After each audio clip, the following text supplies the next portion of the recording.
Hello guys, welcome to English tutorials. আজকের ক্লাসের topic relative clause, এবং রিলেটিভ ক্লজের সাহায্যে আমরা কত ইজিলি দুটি সিম্পল সেন্টেন্সকে একটি কমপ্লেক্স সেন্টেন্সে জয়েন করতে পারি।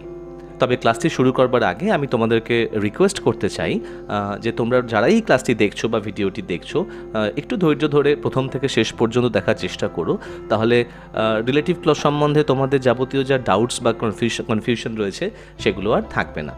আমরা এই ক্লাসেতে বেশ কিছু ইনোভেটিভ, কিছু ইন্টারেস্টিং কিছু রুল বা ফর্মুলা নিয়ে আলোচনা করব, যে রুল বা ফর্মুলাগুলোকে অ্যাপ্লাই করতে পারলে বা বুঝে নিয়ে অ্যাপ্লাই করলে তোমাদের কিন্তু ব্যাপারটা খুব সহজ হয়ে যাবে।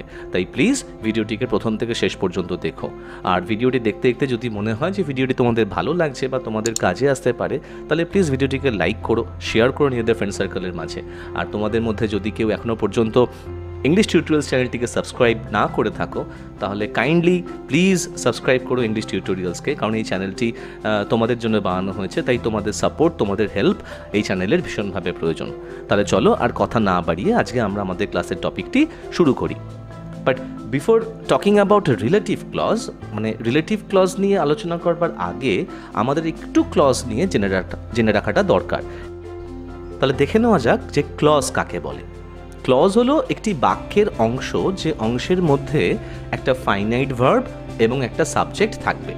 তাহলে প্রাইমারিলি একটা ক্লজ হতে গেলে কি শর্তের কথা আমরা জানতে পারলাম না, একটি ক্লজের মধ্যে একটা ফাইনাইট ভার্ব বা সমাপিকা ক্রিয়া থাকাটা কিন্তু বাধ্যতামূলক। যদি কোনো বাক্যের অংশে কোনো ফাইনাইট ভার্ব না থাকে তাহলে কিন্তু সেটি ক্লজ হতে পারে না, সেক্ষেত্রে সেটি হয়ে যাবে ফ্রেজ। তাই ক্লজ হতে গেলে তার মধ্যে ফাইনাইট ভার্ব থাকতেই হবে। এবার প্রশ্ন হলো যে ফাইনাইট ভার্ব কাকে বলে। ফাইনাইট ভার্ব হলো এমন একটি ক্রিয়াপদ যে ক্রিয়াপদটি বাক্যের সাবজেক্টের নাম্বার বা তার পার্সন বা বাক্যের টেন্স অনুযায়ী নিজের রূপ পাল্টাতে পারে। উদাহরণস্বরূপ একটি ক্রিয়াপদ ধরা যাক। প্রথমে ধরে নাও আমরা একটি ক্রিয়াপদ নিলাম গো। এবারে এই গো ক্রিয়াপদটিকে যদি আমরা সিম্পল প্রেজেন্ট টেন্সে অর্থাৎ প্রেজেন্ট ইনডেফিনাইট টেন্সে সাবজেক্ট আই অর্থাৎ আমির সাথে ব্যবহার করে এটি বাক্য লিখতে চাই যে আমি স্কুলে যাই, তাহলে আমি সেখানে কি বাক্যটা ফর্ম করব না আই গো টু স্কুল। একই রকমভাবে সিম্পল প্রেজেন্ট টেন্সেই বা প্রেজেন্ট ইনডেফিনাইটেই যদি আমরা সাবজেক্ট আইটাকে চেঞ্জ করে হি করে দিই তাহলে কিন্তু আমরা আর হি গো লিখি না, আমরা তখন লিখতে হয় হি গোজ টু স্কুল, তাই তো? আবার সিম্পল পাস্ট টেন্সে যদি আমি কোনো বাক্য লিখতে চাই তখন সাবজেক্ট যাই হোক না কেন গো ভার্বটা কিন্তু তখন চেঞ্জ হয়ে গিয়ে হয়ে যায় ওয়েন্ট।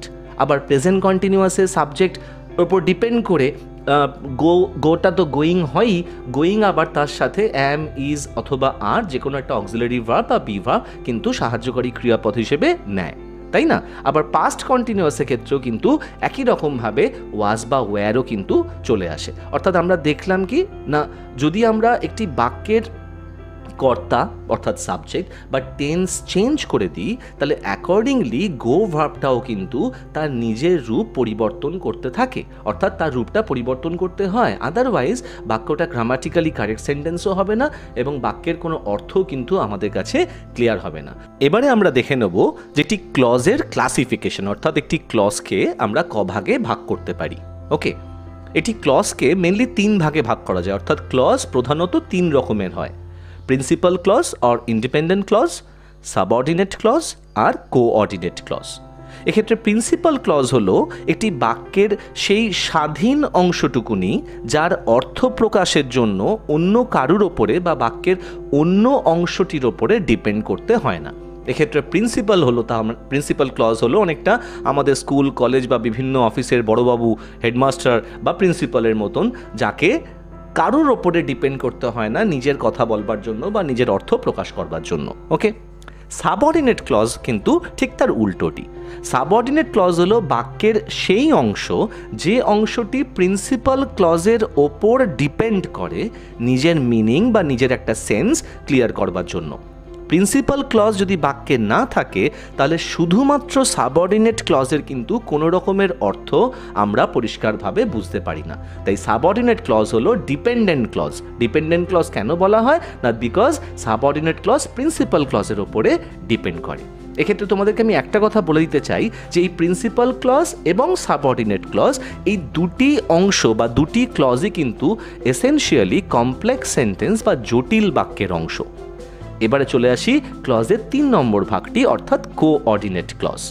কোঅর্ডিনেট ক্লজ কাকে বলে না, কোঅর্ডিনেট ক্লজ খুব সহজ সরলভাবে বলতে গেলে একটি কম্পাউন্ড সেন্টেন্স বা যৌগিক বাক্যের দুটি অংশকে কোঅর্ডিনেট ক্লজ বলে।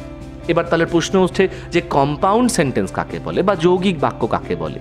যৌগিক বাক্য বলে সেই ধরনের বাক্যকে যে বাক্যের মধ্যে দুটি অংশ থাকে, দুটি স্বাধীন অংশ থাকে এবং যে দুটি স্বাধীন অংশ একটি কনজাংশন দ্বারা যুক্ত হয়। একটু এই উদাহরণটা দেখে নাও, তাহলে আশা করি তোমরা ব্যাপারটা বুঝতে পারবে। তাহলে আমি এক্ষুনি কি বললাম না, কোঅর্ডিনেট ক্লজ কিন্তু একটি কম্পাউন্ড সেন্টেন্সের অংশ, অর্থাৎ যৌগিক বাক্যের অংশ। উদাহরণস্বরূপ নিচের বাক্যটি দেখো, the man bought a smartphone but he could not use it. এই পুরো বাক্যটি কিন্তু একটি কম্পাউন্ড সেন্টেন্স বা যৌগিক বাক্য। বাক্যটির দুটি অংশ আছে। প্রথম অংশটি হচ্ছে দি ম্যান বট আ স্মার্টফোন এবং তার পরের অংশটি হচ্ছে হি কুড নট ইউজ ইট। এই দুটি অংশ যোগ করা হয়েছে বাট নামক কনজাংশনটির দ্বারা। এইবারে যদি আমি তোমাদেরকে বলি যে বাক্যের শুধুমাত্র প্রথম অংশটুকুনিকে রেখে বাকি অংশটাকে বাদ দিয়ে দাও, তাহলেও দেখবে তোমরা যে প্রথম অংশটুকুনি কিন্তু স্বাধীনভাবে একটি সম্পূর্ণ মানে আমাদেরকে বলে দিতে পারে। The man bought a smartphone, that means ভদ্রলোক বা একটি ব্যক্তি একটি স্মার্টফোন কিনেছিলেন। তাহলে এক্ষেত্রে আমাদের মানে বুঝতে কিন্তু কারোর কোনো অসুবিধা হওয়ার কথা নয়। অ্যাট দ্য সেম টাইম যদি আমরা বাক্যের দ্বিতীয় অংশটুকুনিকে যদি শুধু নিই, প্রথম অংশ এবং কনজাংশন বারটাকে যদি বাদও দিয়ে দিই, তাহলে পড়ে থাকে কি না হি কুড নট ইউজ ইট। এক্ষেত্রেও কিন্তু এইটুকুনি অংশ স্বাধীনভাবে সম্পূর্ণ একটি অর্থ আমাদের কাছে নিয়ে আসে। তাহলে এই দুটি অংশই কিন্তু এই সামগ্রিকভাবে সার্বিক পুরো বাক্যটির দুটি স্বাধীন অংশ, দুটি অংশই স্বাধীন। এরা দুজনে একে অপরের ওপর কিন্তু অর্থ প্রকাশ করবার জন্য ডিপেন্ড করে না। এবং এই দুটি অংশেরই দেখো একটি করে ফাইনাইট ভার্ব রয়েছে। প্রথম অংশটিতে রয়েছে বট এবং সেকেন্ড পার্ট বা দ্বিতীয় অংশটিতে রয়েছে ইউজ। তাহলে এই ধরনের বাক্যকে আমরা বলবো কম্পাউন্ড সেন্টেন্স, যেখানে দুটি স্বাধীন অংশটি কনজাংশন দ্বারা যুক্ত থাকবে। আর কোঅর্ডিনেট ক্লজ আমরা কাকে বলবো না, এই কম্পাউন্ড সেন্টেন্সের দুটি অংশকে বলবো বা অংশগুলিকে বলবো। তাহলেই তাকেই আমরা বলবো কোঅর্ডিনেট ক্লজ। আশা করি তোমরা ব্যাপারটা বুঝতে পেরেছো। তাই আবার বলছি, সবসময় মাথায় রাখবে প্রিন্সিপাল অ্যান্ড সাবঅর্ডিনেট ক্লজ কিন্তু কমপ্লেক্স সেন্টেন্স বা জটিল বাক্যের অংশ, আর কোঅর্ডিনেট ক্লজ কিন্তু কম্পাউন্ড সেন্টেন্স বা যৌগিক বাক্যের অংশ। এবারে আমরা আবার ক্লজের ক্লাসিফিকেশনে ফিরে আসি। তাহলে প্রিন্সিপাল, সাবঅর্ডিনেট এবং কোঅর্ডিনেট ক্লজকে প্রধানত 3 ভাগে ভাগ করা যায় এবং এই সাবঅর্ডিনেট ক্লজকে অর্থাৎ ডিপেন্ডেন্ট ক্লজকে আবার আমরা 3 ভাগে ভাগ করি। একটি হচ্ছে অ্যাডজেক্টিভ ক্লজ, যার অপর নাম রিলেটিভ ক্লজ। 2 নম্বর হচ্ছে noun clause or nominal clause এবং 3 নম্বর হচ্ছে অ্যাডভার্বিয়াল ক্লজ। তাহলে এবার আমাদের দেখে নেওয়ার পালা হচ্ছে অ্যাডজেক্টিভ ক্লজ বা রিলেটিভ ক্লজ বলতে আমরা কি বুঝি। যে সাবঅর্ডিনেট ক্লজ একটা অ্যাডজেক্টিভের মতন রোল প্লে করে বা অ্যাডজেক্টিভের মতন কাজ করে, তাকে আমরা বলি অ্যাডজেক্টিভ ক্লজ বা রিলেটিভ ক্লজ। অর্থাৎ একটি সাবঅর্ডিনেট ক্লজ পুরোটাই যখন একটা অ্যাডজেক্টিভের কাজ করে। তাহলে এবার কথা হচ্ছে যে অ্যাডজেক্টিভ কি কাজ করে না, অ্যাডজেক্টিভ আমরা সকলেই জানি, ছোটবেলা থেকে পড়ছি যে একটা অ্যাডজেক্টিভ একটা নাউন বা প্রোনাউনের দোষ, গুণ, অবস্থা, সংখ্যা, পরিমাণ ইত্যাদি ইত্যাদি আমাদেরকে বোঝায় বা আমাদেরকে বলে। অর্থাৎ সোজা কথায় একটা অ্যাডজেক্টিভ একটা নাউন বা প্রোনাউন সম্বন্ধে আমাদের কিছু ইনফরমেশন বা তথ্য দেয়, তাই না? এবার একটু নিচের উদাহরণগুলি দেখানো যাক। দেখো, প্রথম বাক্যটি রয়েছে I went two Darjeeling which is a beautiful hill station. Second sentence ti the people admired the flowers which were blooming. And the last sentence, I know the player who has been selected in the team. এবার প্রথম বাক্যটিতে দেখো দার্জিলিং কথাটি একটি জায়গার নাম বোঝাচ্ছে, অর্থাৎ দার্জিলিং একটি নাউন। এবং তার পরের অংশটুকুনি যেটা লাল রঙে লেখা রয়েছে which is a beautiful hill station, এই পুরো অংশটি, বাক্যের এই পুরো অংশটি কিন্তু শুধুমাত্র দার্জিলিং নামক জায়গা সম্বন্ধে আমাদেরকে কিছু ইনফরমেশন দিচ্ছে, কিছু তথ্য দিচ্ছে। অর্থাৎ দার্জিলিং কেমন না, দার্জিলিং হচ্ছে একটি অত্যন্ত সুন্দর পাহাড়ি অঞ্চল, তাই না? পরের বাক্যটিতে the people admired the flowers, এখানে ফ্লাওয়ার্স কথাটি নাউন এবং বাক্যের পরের অংশটি সেই ফ্লাওয়ার্স বা ফুলগুলি সম্বন্ধে আমাদেরকে তথ্য দিচ্ছে। কি না, ফুলগুলি ফুটছিল বা প্রস্ফুটিত হচ্ছিল। লাস্ট বাক্যটিতে এখানে প্লেয়ার কথাটি নাউন, সেই প্লেয়ার সম্বন্ধে বাক্যের দ্বিতীয় অংশটি বা শেষ অংশটুকুনি অ্যাজ ইউজুয়াল আমাদেরকে কিছু এক্সট্রা ইনফরমেশন দিচ্ছে। আমি কোন প্লেয়ার বা কোন খেলোয়াড়কে চিনি না, যে কিনা টিমেতে নির্বাচিত হয়েছে বা সিলেক্টেড হয়েছে। তাহলে আশা করি তোমরা রিলেটিভ ক্লজের কনসেপ্টটা এই তিনটি উদাহরণ থেকে বুঝতে পেরেছো। তাও আমি একটু সাম আপ করে দিই যে রিলেটিভ ক্লজ আমরা কাকে বলবো না, যে সাবঅর্ডিনেট ক্লজ একটা অ্যাডজেক্টিভের মতন রোল প্লে করবে তাকে আমরা রিলেটিভ ক্লজ বা অ্যাডজেক্টিভ ক্লজ বলবো। এরপরে আমাদের প্রসঙ্গ হচ্ছে যে এই রিলেটিভ ক্লজ বা অ্যাডজেক্টিভ ক্লজ দিয়ে আমরা কীরকমভাবে দুটি বাক্যকে জয়েন করব। কারণ আমাদের পরীক্ষায় আমাদেরকে কি দেওয়া হবে না, আমাদেরকে দুটি বাক্য দেওয়া হবে। দুটি বাক্য দিয়ে বলা হবে যে এই দুটি বাক্যকে তুমি রিলেটিভ ক্লজ দিয়ে জয়েন করো বা এই দুটি বাক্যকে তুমি কমপ্লেক্স সেন্টেন্সে জয়েন করো। তাহলে কমপ্লেক্স সেন্টেন্সে জয়েন কিন্তু মনে রাখবে রিলেটিভ ক্লজ দিয়েও হতে পারে, নাউন ক্লজ দিয়েও হতে পারে, অ্যাডভার্বিয়াল ক্লজ দিয়েও হতে পারে। কিন্তু আজকের ক্লাসটাতে আমরা শুধুমাত্র রিলেটিভ ক্লজ দিয়ে কি করে আমরা দুটি বাক্যকে কমপ্লেক্স সেন্টেন্সে জয়েন করব সেই নিয়মগুলি নিয়ে আলোচনা করব। নিয়মগুলো একটু ইনোভেটিভ, হয়তো গ্রামার বইতে তোমরা এরকম ধরনের নিয়ম পাবে না, তাই একটু মন দিয়ে বুঝে নাও, দেখবে ব্যাপারটা কিন্তু ভীষণই ইজি হয়ে যাবে তোমাদের এরপর থেকে। দেখো, প্রথম রুলটা বলছে যে identify the common noun or pronoun from the two sentences given. অর্থাৎ তোমাকে যে দুটি বাক্য দেওয়া হবে, তোমার প্রথম কাজ হচ্ছে সেই দুটি বাক্য পড়ে তার মানে ভালো করে বুঝে দেখো যে ওই দুটি বাক্যে এমন কোন নাউন বা কোন প্রোনাউনটি রয়েছে যে নাউন বা প্রোনাউনটিকে নিয়ে ওই দুটি বাক্যতেই কথা হচ্ছে। অর্থাৎ আমরা যেরকমভাবে অঙ্কে কমন ফ্যাক্টর নিই না, ঠিক সেরকম কনসেপ্টই আমি এখানে তোমাদেরকে বোঝাতে চাইছি। অর্থাৎ দুটি বাক্য থেকে তোমাকে চিনে নিতে হবে সেই পার্টিকুলার নাউন বা প্রোনাউনকে, যে নাউন বা প্রোনাউনকে নিয়ে ওই দুটি বাক্য অ্যাকচুয়ালি আমাদেরকে কিছু কথা বলছে। ওকে, এবার উদাহরণগুলো দেখা যাক। প্রথম দুটি বাক্য, people love Shekhar, he is an honest boy. অর্থাৎ মানুষজন শেখরকে ভালোবাসেন। He is an honest boy, সে হয় একজন ভালো সৎ ছেলে। নেক্সট বাক্য দুটো, my father gave me a pen, আমার বাবা আমাকে একটা পেন দিয়েছিলেন। আই লস্ট ইট, আমি সেটি হারিয়ে ফেলেছি। তারপরের দুটি বাক্য, আই লাভ দিল্লি, আমি দিল্লিকে ভালোবাসি। It is the capital of India, এটি হলো ইন্ডিয়ার ক্যাপিটাল অর্থাৎ রাজধানী। দেখো, প্রথম দুটি বাক্যতে শেখর এবং হি, এখানে এই দুটি শব্দ কিন্তু মানে পার্টিকুলারলি একজন ব্যক্তিকে ডিনোট করছে এবং সেই ব্যক্তিটি হলো কে না শেখর। পরের দুটি বাক্যতে পেন আর ইট একটি বস্তুকে ডিনোট করছে, একটি বস্তুকে বোঝাচ্ছে এবং সেই বস্তুটি হচ্ছে পেন। এবং লাস্ট দুটি বাক্যতে দিল্লি আর ইট, এই দুটি কিন্তু একটা পার্টিকুলার প্লেস বা শহর বা জায়গাকে মিন করছে এবং সেটি হলো দিল্লি। তাহলে ঠিক এরকমভাবে দুটি বাক্য যখন তোমাকে দেওয়া হবে, তুমি দুটি বাক্য পড়ে সেখান থেকে চেনবার চেষ্টা করবে যে এই দুটি বাক্যতে কাকে নিয়ে কথা হচ্ছে, কোন নাউন বা প্রোনাউনকে নিয়ে কথা হচ্ছে। যে মুহূর্তে তুমি সেই নাউন বা প্রোনাউনটাকে আইডেন্টিফাই করে নিতে পারবে, তোমার কাজটা কিন্তু হয়ে যাবে অনেকটাই সহজ। এইবারে আসছে আমাদের দ্বিতীয় রুলটা। নাও সি, যে নাউন বা প্রোনাউনটা তুমি আইডেন্টিফাই করেছো, হ্যাঁ, বেছে নিয়েছো, চিনে নিয়েছো, দেখো সেই নাউন বা প্রোনাউনটা কোনো একজন মানুষকে বোঝাচ্ছে, না কোনো বস্তুকে বোঝাচ্ছে, না কোনো জায়গা বা স্থানকে বোঝাচ্ছে, না কি কোনো জন্তু জানোয়ার বা প্রাণীকে বোঝাচ্ছে। অর্থাৎ now see which type of noun আর pronoun you identified. It can be a human being, an object, a place or an animal. তাহলে এইবারে যদি দেখো যে তুমি যে নাউন বা প্রোনাউনটিকে কমন নিয়ে নিয়েছো বা চিনে নিয়েছো দুটি বাক্য থেকে, সেটা যদি হিউম্যান বিইং হয়, সেটা যদি কোনো মানুষকে বোঝায়, তাহলে যে লিঙ্কার বা রিলেটিভ প্রোনাউন তোমাকে ইউজ করতে হবে সেগুলি হলো কি কি না, সেটা হবে হয় হু, নয় হুম, আর না হলে হুজ। এই তিনটি লিঙ্কারের বাইরে কিন্তু আর যাবে না ব্যাপারটা। যদি তোমার চেনা নাউনটা বা বেছে নেওয়া নাউন বা প্রোনাউনটি কোনো বস্তুকে বোঝায়, তাহলে তোমার লিঙ্কার হয়ে যাবে হয় হুইচ অথবা দ্যাট। হুইচ বা দ্যাট তুমি তোমার ইচ্ছা মতন ব্যবহার করতে পারো, কোনোটাতেই ভুল হবে না। এবার যদি তোমার নাউন বা প্রোনাউনটি কোনো জায়গা বা কোনো স্থানকে বোঝায়, তাহলে তোমার লিঙ্কার হয়ে যাবে হুইচ অথবা হোয়ার।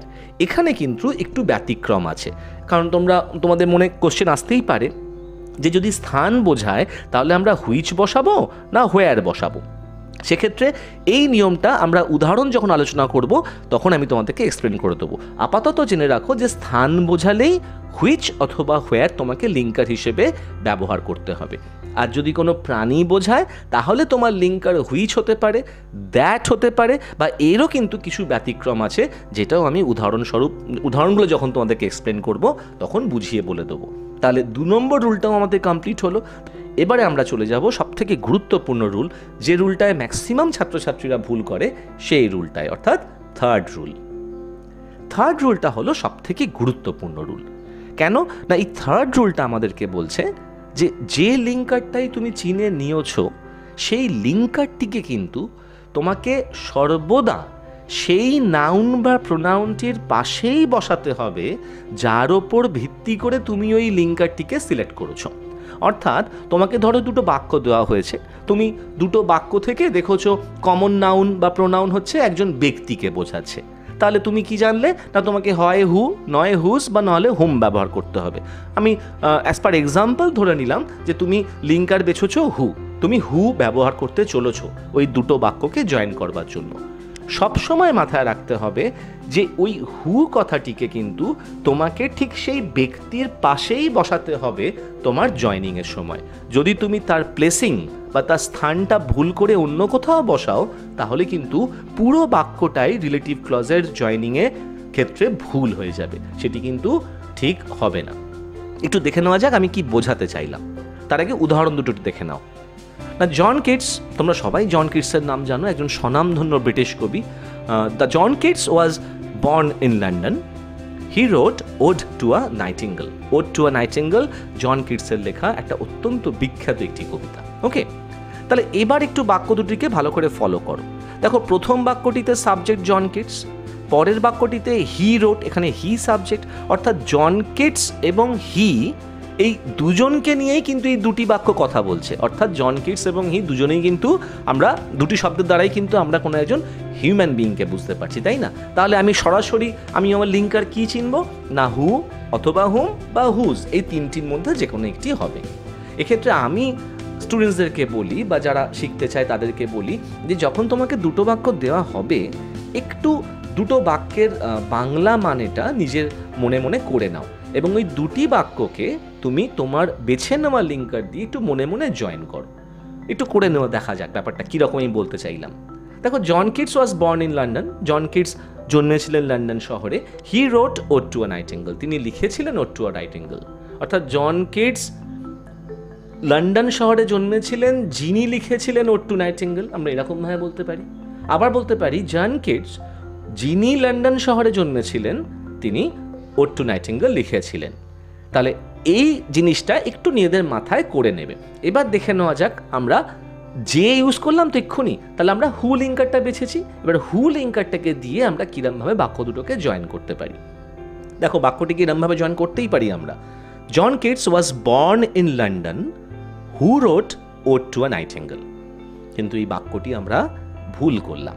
কেন ভুল করলাম না, আমরা যে লিঙ্কারটিকে ব্যবহার করেছি অর্থাৎ হু, এই লিঙ্কারটিকে আমরা বসিয়েছি লন্ডনের পরে, কিন্তু আমাদের একে বসানোর কথা ছিল জন কিটসের পরে। কারণ হু কথাটিকে বা হু লিঙ্কারটিকে আমরা লন্ডন শহরের ভিত্তিতে বেছে নিইনি। লন্ডন একটা স্থান, যদি স্থান হিসেবে বেছে নিতাম তাহলে আমাদেরকে হুইচ বা হোয়ার ইউজ করতে হতো। আমরা বেছেছিলাম জন কিটসের ওপর ভিত্তি করে, তো সেই হিসেবে হু লিঙ্কারটিকে আমাদের জন কিটসের পাশে বসানো উচিত। তাহলে এবার সঠিক জয়নিংটা কি হবে না, John Keats who wrote ode to a nightingale was born in London. অর্থাৎ জন কিটস যিনি ওড টু আ নাইটিঙ্গেল লিখেছিলেন লন্ডনে জন্মেছিলেন, অথবা John Keats who was born in London, John Keats যিনি লন্ডন শহরে জন্মেছিলেন wrote ode to a nightingale, অর্থাৎ ওড টু আ নাইটিঙ্গেল তিনি লিখেছিলেন। আশা করি ব্যাপারটা তোমরা বুঝতে পেরেছো। ভীষণভাবে এই জিনিসটা খেয়াল রাখবে, কারণ এখানেই কিন্তু ম্যাক্সিমাম স্টুডেন্টসদের ভুল হয়। এবার আরও কিছু এক্সাম্পলস দেখে নেওয়া যাক। I know the players, their kids have been stolen. এখানে দেখো প্লেয়ার্স এবং দেয়ার মানুষ বোঝাচ্ছে, তাই না? সো এই বাক্যটার জয়নিং কি হয়েছে না, I know the players whose kids have been stolen. Next set, do you know the boy he has scored the highest marks in English. অর্থাৎ এখানে বয় এবং হি কমন, তাহলে do you know the boy who has scored the highest marks in English. Next third example, my friends want to climb Mount Everest, it is the highest peak. এখানে Mount Everest আর it common, দুটোই একটি বস্তুকে বোঝাচ্ছে। So answer is my friends want to climb Mount Everest which is the highest peak. Next one is pilgrims bathe in the Ganges, it is a holy river. অর্থাৎ তীর্থযাত্রীরা গঙ্গা নদীতে স্নান করেন, ইহা হলো একটি পবিত্র নদী। তাহলে pilgrims bathe in the Ganges which is a holy river, ওখানে গ্যাঞ্জেস এবং ইট একটি নদীকে বোঝাচ্ছিল বলে আমরা হুইচ ব্যবহার করলাম। Next, I went to Benares, it is an ancient city. আমরা বেনারস শহরে গেছিলাম, এটি একটি অত্যন্ত প্রাচীন শহর। এখানে কিন্তু বেনারস এবং ইট এটি স্থান বোঝাচ্ছে। সেক্ষেত্রে আমরা উত্তরটা কি করেছি না, I went to Benares which is an ancient city. এখানে বেনারস স্থানের পরে আমরা হুইচ লিঙ্কার ব্যবহার করেছি। এবার দেখানো যাক 6 নম্বর এক্সাম্পলটা। এখানেও দেখো, I want to go to Shillong, I spent my childhood there. আমি শিলং শহরে যেতে চাই, I spent my childhood there. আমি আমার শৈশব সেই স্থানেতে কাটিয়েছিলাম। তাহলে এখানেও এই দেয়ার এবং শিলং একটি স্থান বোঝাচ্ছে, কিন্তু আমরা কিন্তু এখানে হুইচ লিঙ্কারটি ব্যবহার করিনি, রাদার আমরা এখানে হোয়ার লিঙ্কারটি ব্যবহার করেছি। I want to go to Shillong where I spent my childhood. তাহলে স্থানের ক্ষেত্রে একবার আমরা হুইচ ব্যবহার করলাম, একবার আমরা হোয়ার ব্যবহার করলাম। আমি একটু পরেই ব্যাপারটা তোমাদেরকে আরও শর্টে বলে দেবো যে কখন হুইচ বসাবে, কখন হোয়ার বসাবে। লাস্ট উদাহরণটা তার আগে একটু দেখে নেওয়া যাক। The man is my uncle, you met him yesterday. ওই লোকটি হন আমার কাকা, তুমি তার সাথে গতকাল সাক্ষাৎ করেছিলে বা দেখা করেছিলে। এখানে আঙ্কেল এবং হিম ব্যক্তি বোঝাচ্ছে, আমরা এখানে হুম লিঙ্কার ইউজ করেছি, কারণ হুম মানে হচ্ছে যাকে বা তাকে। যেখানে আমাদের অর্থ অনুযায়ী যে লিঙ্কারটি ব্যবহার করতে হবে আমরা সেই লিঙ্কারটিকেই ব্যবহার করব। আনসার হয়েছে the man whom you met yesterday is my uncle. তাহলে এই উদাহরণগুলো দেখবার পরে আই হোপ যে তোমাদের পুরো কনসেপ্টটা ভালোভাবে একটা আইডিয়া তোমরা পেয়ে গেছো। এবারে আমরা পুরো ব্যাপারটার একটা ছোট্ট করে সাম আপ করে নেব, যাতে আরও ব্যাপারটা তোমাদের কাছে ক্লিয়ার করে দেওয়া যায়।